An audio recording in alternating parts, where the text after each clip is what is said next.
ഒരുപാട് girls fans ഉള്ള ഒരാളാണ്, സോഷ്യൽ മീഡിയ വളരെ ആക്റ്റീവായിട്ടുള്ള ഒരാളാണ്. ഇതിന്റെ പബ്ലിക് റെസ്പോൺസ് എടുത്ത സമയത്ത് തന്നെ ഹിറ്റ്സർ ഈ പടത്തിലുണ്ടോ? അപ്പോൾ കാണാനൊരു ഇൻട്രസ്റ്റ് ആണ്. ഉണ്ട്, പടത്തിലുണ്ട്. ഉണ്ട്. അപ്പോൾ ഗേൾസ് ആയാലും കുറച്ച് അദ്ദേഹം ഈ പടത്തിലുണ്ടോ എന്ന് ചോദിച്ചിട്ടുണ്ട്. അപ്പം അത്രയും ഒരുപാട് ഫാൻ ഫോളോവേഴ്സ് ഉള്ള ഒരാളാണ് താങ്കൾ.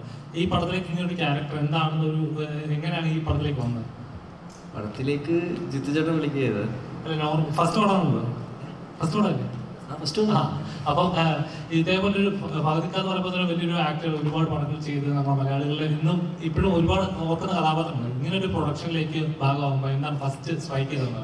എക്സൈറ്റ്മെന്റ് തന്നെയായിരുന്നു. പിന്നെ എന്താണ്, ഞാൻ മുമ്പ് പറഞ്ഞതാണ്, ഫാൻ ബോയ് മൊമെന്റ് ആയിരുന്നു അത്. ഇപ്പം എനിക്കായാലും റോഷനായാലും മിഥുൻ്റെയും ഫസ്റ്റ് പടമാണ്. അപ്പോൾ ആ ഒരു എക്സൈറ്റ്മെന്റ് തന്നെയായിരുന്നു അവിടെ. നമ്മൾ റൂമിലെല്ലാം അവിടെ ഷെയർ ചെയ്തുകൊണ്ടിരുന്നതും ആ ഒരു എക്സൈറ്റ്മെന്റ് ആണ്.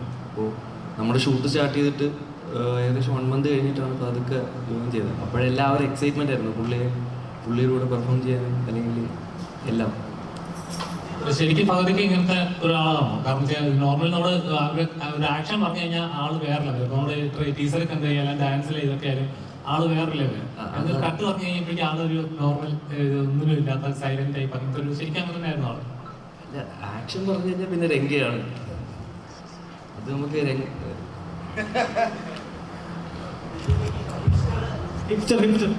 ഇപ്പം ഷൂട്ടിന് പോകുന്നതിന് മുന്നേ എന്തോ പഠിക്കാൻ പോവാണെന്ന് വീഡിയോ ചെയ്തിട്ടാണ് പോയെന്ന് ഇങ്ങനെ കേട്ടിട്ടുണ്ട്. സോ ഇപ്പം യൂട്യൂബിൽ നോക്കിക്കഴിഞ്ഞാൽ ഹിസ്റ്ററി ലാസ്റ്റ് ഇട്ട വീഡിയോ 1 year ബാക്കാണ്. അപ്പോൾ അതിൽ കമൻ്റൊക്കെ നോക്കിക്കഴിഞ്ഞാൽ മകനെ മടങ്ങി വരുമെന്നൊക്കെ പറഞ്ഞിട്ട് ഒരുപാട് കമൻ്റ് ഉണ്ട്. അപ്പം എന്തുകൊണ്ട് പിന്നീട് ഒമേഗ നോക്കിയില്ല, അല്ലെങ്കിൽ പകുതിക്കൊക്കെ വെച്ചിട്ട് ഓക്കെ. അപ്പം ഇനി സിനിമകളായിരിക്കും കൂടുതൽ നോക്കുക, അല്ലെങ്കിൽ നേരത്തെ ഇതുപോലത്തെ വ്ളോഗ് പരിപാടി അങ്ങനെ ആയിരിക്കും? ഞാൻ മെയിൻലി ഇപ്പോൾ എൻ്റെ വീഡിയോസ് ഞാൻ എൻ്റർടൈൻമെൻറ്റ് മാത്രം ഫോക്കസ് ചെയ്യുന്നത്. ഒരു കോണ്ടന്റ് ക്രിയേറ്റർ എന്ന നിലയിൽ എൻ്റർടൈൻമെൻറ്റ് മാത്രം എൻ്റെ വീഡിയോസ് കാണുന്നവർക്ക് അറിയാം, അത് മാത്രം ഫോക്കസ് ചെയ്യുന്നത്. ഞാൻ ഒരു ഫ്ലോയിലേക്ക് പോകുന്ന ഒരാളാണ്. അപ്പോൾ ഫിലിമിൽ ഇപ്പോൾ ജിത്തു വിളിച്ചപ്പോഴത്തേക്ക് ഞാൻ ചെയ്തു.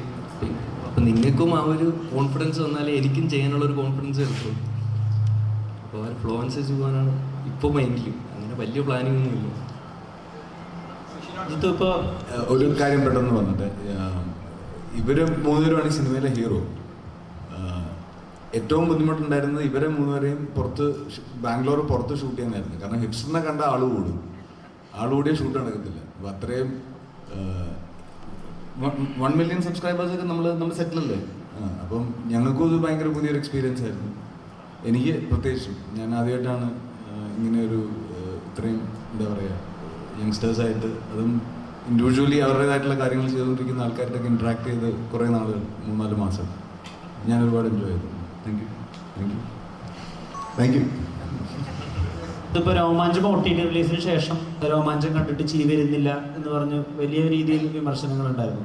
അപ്പോൾ അതുകൂടി മുന്നിൽ കണ്ടുകൊണ്ട് എല്ലാവരെയും ചിരിപ്പിക്കാം, അങ്ങനെ ചിരി നിമിഷങ്ങൾ ഉണ്ടാവണം, അത് തിയേറ്ററിൽ വർക്കാവുന്ന, അതായത് റിലീസിന് ശേഷവും ആളുകൾ പറഞ്ഞു രസിക്കുന്ന തമാശകൾ, അതായത് നമ്മുടെ പണ്ടത്തെ ഈ അൻവർ റഷീദ് സിനിമകളിലൊക്കെ ഉള്ള പോലത്തെ തമാശകളുണ്ടല്ലോ, നമ്മൾ ഡെയിലി യൂസേജസ് പോലെ ഉപയോഗിക്കുന്ന തമാശകൾ, അങ്ങനെ ഉണ്ടാക്കാൻ റൈറ്റിംഗ് ലെവലിൽ തന്നെ അങ്ങനെ ഒരു ശ്രമം ഉണ്ടോ?